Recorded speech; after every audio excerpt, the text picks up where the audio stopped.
नमस्कार, मी ॲडव्होकेट रोशन गावी, महाराष्ट्र प्रदेश आदिवासी काँग्रेस कमिटीचा प्रदेश कार्याध्यक्ष. आपण बघत आहोत प्रत्यक्ष आणि समाज माध्यमावरून गेल्या अनेक दिवसापासून नंदुरबार येथील SMKD नर्सिंग कॉलेजचे विद्यार्थी हे कशा प्रकारे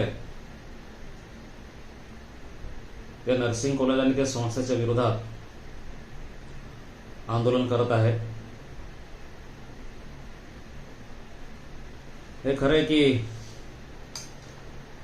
सदर जे संस्था आहे, सदर जे कॉलेज आहे, त्यांची मुख्य शाखा ही येवला येथे आहे, MAD स्कूल ऑफ नर्सिंग. तर आपल्या सर्वांना मी सांगू इच्छितो की 30/9/2023 रोजी मी याच संस्थेच्या आणि कॉलेजच्या विरोधात शासनाकडे तक्रार दिलेली होती आणि या संदर्भात राज्याचे आदिवासी विकास आयुक्त यांनी राज्यातील सर्व आदिवासी विकास अपर आयुक्त आणि प्रकल्प अधिकारी यांना सर्व नर्सिंग कॉलेजेसची रँडम इन्क्वायरी करण्यासंदर्भात आदेश दिले होते. परंतु त्यावेळी सुद्धा या कॉलेज आणि संस्थेच्या मॅनेजमेंटची दादागिरी आणि दडपशाहीमुळे विद्यार्थी पुढे आले नव्हते. परंतु आता ज्या पद्धतीने सदर विद्यार्थी आंदोलन करून राहिले, मला आनंद झालाय आणि त्या विद्यार्थ्यांचं मी अभिनंदन करतो. त्यांना माझा पूर्ण पाठिंबा या विद्यार्थ्यांना मी देतो की त्या विद्यार्थ्यांनी बंड पुकारून, अन्यायाला झुगारून संघर्ष सुरू केलेला आहे. हे जे कॉलेजेस आहेत किंवा हे SMKD नर्सिंग कॉलेज जे आहे, हे कशा प्रकारे विद्यार्थ्यांची आर्थिक लूट करत आहे मी तुम्हाला थोडक्यात सांगतो. ज्यावेळी विद्यार्थी शिष्यवृत्तीचं, आदिवासी विद्यार्थ्यांना भारत सरकार शिष्यवृत्ती भेटते आणि जेव्हा हे विद्यार्थी प्रत्येक विद्यार्थ्याकडे शिष्यवृत्तीचं ऑनलाईन अर्ज करण्यासाठी ते वेबसाईटचा स्वतंत्र ID पासवर्ड असतो, प्रत्येक विद्यार्थ्याकडे असतो, गोपनीय असतो, अहस्तांतरणीय असतो. हे कॉलेज आणि ज्या वेळेस विद्यार्थी ऑनलाईन फॉर्म भरतो वेबसाईटवर, तिथं संकेतस्थळ विद्यार्थ्याला प्रश्न विचारते की तुम्ही महाविद्यालयाची पूर्ण फी दिलेली आहे का? असल्यास होय म्हणा. जर तुम्ही महाविद्यालयाची फी भरलेली नसल्यास नाही म्हणा. जर विद्यार्थ्याने तिथं होय म्हटलं की मी पूर्ण फी भरलेली आहे, तर सरकारकडून शिष्यवृत्तीची पूर्ण रक्कम विद्यार्थ्याच्या खात्यावर जाते. शिष्यवृत्तीमधली शिक्षण फी आणि निर्वाह भत्ता.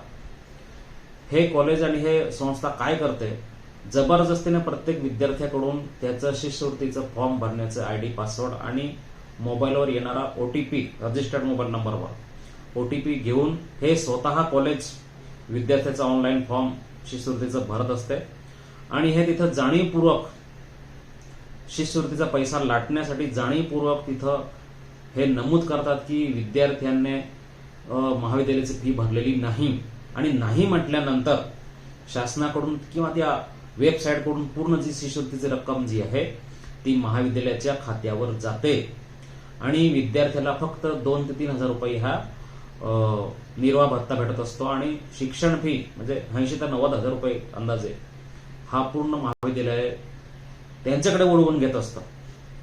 ही हुशारी एवढी हे SMKD नर्सिंग कॉलेज करत आहे विद्यार्थ्यांचा आर्थिक लूटमार करण्यासाठी. आणि एवढंच नव्हे तर हे झाल्यानंतर, ही एवढी फी लाटण्यानंतर सुद्धा प्रत्येक विद्यार्थ्याकडून विद्यार्थ्यांनी तक्रार केली. आता आपण त्याचे पुरावे सुद्धा आहे व्हिडिओमध्ये बघा. प्रत्येक विद्यार्थ्याकडून 1 लाख रुपये वर्षाला आणि विद्यार्थिनीकडून 50,000 रुपये वर्षाला डोनेशन.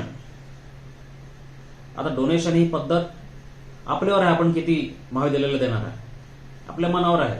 हे सक्तीने 1 लाख रुपये आणि विद्यार्थिनीकडून 50,000 रुपये वसूल करत असतात. आणि यांची वेळ कोणती आहे ही फी वसूल करण्याची, तर परीक्षेची वेळ आल्यानंतर ज्यावेळी एक्झाम येते, परीक्षा जवळ येते, हॉल तिकीट दिलं जात नाही की तुम्ही फॉर्म ही पूर्ण फी रक्कम भरा, तुम्हाला आम्ही हॉल तिकीट देऊ, तेव्हा तुम्हाला आम्ही एक्झामला परीक्षेला बसू देऊ. हा एवढा नालायकपणा, मूर्खपणा आणि विद्यार्थ्यांचं मानसिक शोषण हे SMKD नर्सिंग कॉलेज करीत आहे. हे फक्त नंदुरबारचा विषय नाही, तर यांची जी येवल्याला जी संस्था आहे MED नर्सिंग कॉलेज, त्या ठिकाणी सुद्धा हाच प्रकार अनेक वर्षापासून चालू आहे. 2023 मध्ये मी यांची तक्रार केलेली होती. आणि दुसरा विषय, रिसर्च प्रोजेक्ट करण्यासाठी विद्यार्थ्यांकडून, प्रत्येक विद्यार्थ्याकडून 2600 रुपये हे वसूल करत आहेत. कागदपत्रे जमा केल्यानंतर प्रत्येक विद्यार्थ्याकडून 1000 रुपये हे कॉलेज घेत आहे आणि 1000 रुपये घेतल्यानंतर फक्त 500 रुपयाची रिसीट पावती विद्यार्थ्याला देत आहेत. आणि एक तिसरा विषय, अत्यंत गंभीर विषय, की एखादा विद्यार्थी कॉलेजच्या हॉस्टेलमध्ये राहिला 2 ते 3 महिने, तरी त्याच्याकडून 12 महिन्याची फी वसूल केली जाते. आदिवासी जिल्हा नंदुरबार, आणि या ठिकाणी एखादा बाहेरून व्यक्ती जो येतो, संस्था एखादा उघडतो आणि अशा प्रकारे आदिवासी विद्यार्थ्यांचं आर्थिक आणि मानसिक शोषण करीत आहे. हा अक्षम्य विषय आहे, अत्यंत संतापजनक विषय आहे. याच्यावर कोणीही शांत बसू शकत नाही. मी सर्व आदिवासी संघटना आणि राजकीय पक्ष, सर्व पक्षीय लोकांनी या विद्यार्थ्यांसाठी पुढे आला पाहिजे. काही आदिवासी संघटना सध्या ते मुलांना आंदोलनात मदत करत आहे, सहकार्य करत आहे. त्यांचं मी फार अभिनंदन करतो, कौतुक करतो की त्यांनी फार मोठं कार्य आहे त्यांनी सुरू केलेलं आहे. आणि हे जे संस्था आहे, ह्या सर्व संस्था जेवढ्या ह्या आदिवासी भागामध्ये सुरू झालेल्या आहे किंवा आदिवासी विद्यार्थ्यांना एकदम चांगल्या प्रकारे यांना चुकीची माहिती देऊन त्यांचा प्रवेश करून घेतात. आमच्याकडे सर्व मोफत आहे, तुमच्यासाठी राहण्याची सुविधा मोफत आहे, हे सर्व खोटं आहे. जाहिरात करतात, हे आता वर्षाची सुरुवात झालेली आहे, शैक्षणिक वर्षाची जाहिरात करतात की आमच्याकडे सर्व सुविधा मोफत आहे. परंतु एकदाचा प्रवेश झाल्यानंतर, मूळ कागदपत्रे जमा झाल्यानंतर हे आदिवासी विद्यार्थ्यांचं आर्थिक शोषण सुरू करतात. 20,000 भरा, 25,000 भरा, मोफत म्हणून आदिवासी विद्यार्थ्यांचे खूप ठिकाणी अनेक वर्षापासून ही फसवणूक सुरू आहे. याच्याकडे सर्व लोकप्रतिनिधी आणि शासनाने अतिशय गांभीर्याने बघणे आवश्यक आहे. तर ह्या अशा जे प्रकार सुरू आहे, सर्व समाजाने याविषयी जागरूक राहणं आवश्यक आहे. जिथं अन्याय होत असेल, विद्यार्थ्यांनी बिलकुल घाबरायचं कारण नाही. आदिवासी विद्यार्थी या राज्यामध्ये आणि देशामध्ये कुठेही शिकत असतील, शिक्षण घेत असतील, तुम्हाला कुठल्याही प्रकारे तुमच्यावर दडपण निर्माण केलं जात असेल, बिलकुल घाबरू नका. नापास करण्याची धमकी दिली जात असेल, इंटरनल एक्झाम्समध्ये, प्रात्यक्षिक एक्झाममध्ये नापास करण्याची धमकी दिली जात असेल, तुम्ही बिलकुल अजिबात घाबरायचं कारण नाही. सर्व समाज तुमच्या पाठीशी आहे आणि कायदेशीर लढाई सुद्धा आपण लढू वेळ प्रसंगी.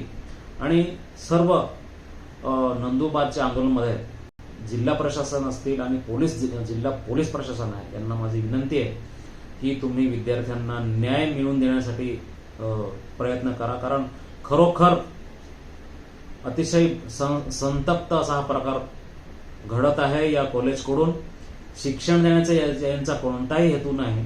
यांचा हेतू फक्त आदिवासी भागात येऊन आदिवासी विद्यार्थ्यांची फसवणूक करणे आणि त्यांचं आर्थिक शोषण करणे, एवढंच कार्य हे कॉलेजेस करत आहे. विद्यार्थ्यांनी त्यांच्या तक्रारीत म्हटलंय की 6 महिन्यापासून आम्हाला चांगल्या प्रकारे इथं शिकविलं सुद्धा जात नाही, कोणताही टीचिंग स्टाफ जास्त इथं उपलब्ध नाही, फक्त पैसे इथं लाटण्याचं काम सुरू आहे. त्यामुळे सर्वांना माझे आवाहन आहे की सर्वांनी पुढे यावं विद्यार्थ्यांसाठी. मी स्वतः या विद्यार्थ्यांना मी माझा पाठिंबा देत आहे आणि या विद्यार्थ्यांसाठी मी आज राज्याचे महामहिम राज्यपाल महोदय, राज्याचे मुख्यमंत्री महोदय, राष्ट्रीय अध्यक्ष राष्ट्रीय अनुसूचित जमाती आयोग नवी दिल्ली, माननीय अध्यक्ष महाराष्ट्र राज्य अनुसूचित जमाती आयोग मुंबई, राज्याचे मुख्य सचिव महोदय, प्रधान सचिव वैद्यकीय शिक्षण व औषध द्रव्य विभाग, सचिव आदिवासी विकास, आयुक्त आदिवासी विकास महाराष्ट्र राज्य नाशिक, जिल्हाधिकारी सो नंदुरबार, अप्पर आयुक्त सो आदिवासी विकास नाशिक विभाग नाशिक आणि प्रकल्प अधिकारी नंदुरबार, या सर्वांना मी हे माझं 3 पानी पत्र, अतिशय मुद्देसूद मी 3 पानी पत्र याच्यात लिहिलेलं आहे. हे मी आज शासनाला पाठवत आहे आणि माझा पूर्ण या विद्यार्थ्यांना पाठिंबा आहे. अजून कोणी दुसरे विद्यार्थी असतील जे मुकाट्याने हा अन्याय सहन करत असतील त्यांनी पुढे यावं आणि आपल्या समस्या मांडाव्या. आमचा सर्वांना पाठिंबा आहे आणि सर्व लोकप्रतिनिधींना सुद्धा मी आवाहन करतो की आपण सुद्धा या विद्यार्थ्यांना पाठिंबा द्यावा, पुढे यावं आणि यांच्या अडचणी सोडवण्यास मदत करावी. धन्यवाद. जय हिंद.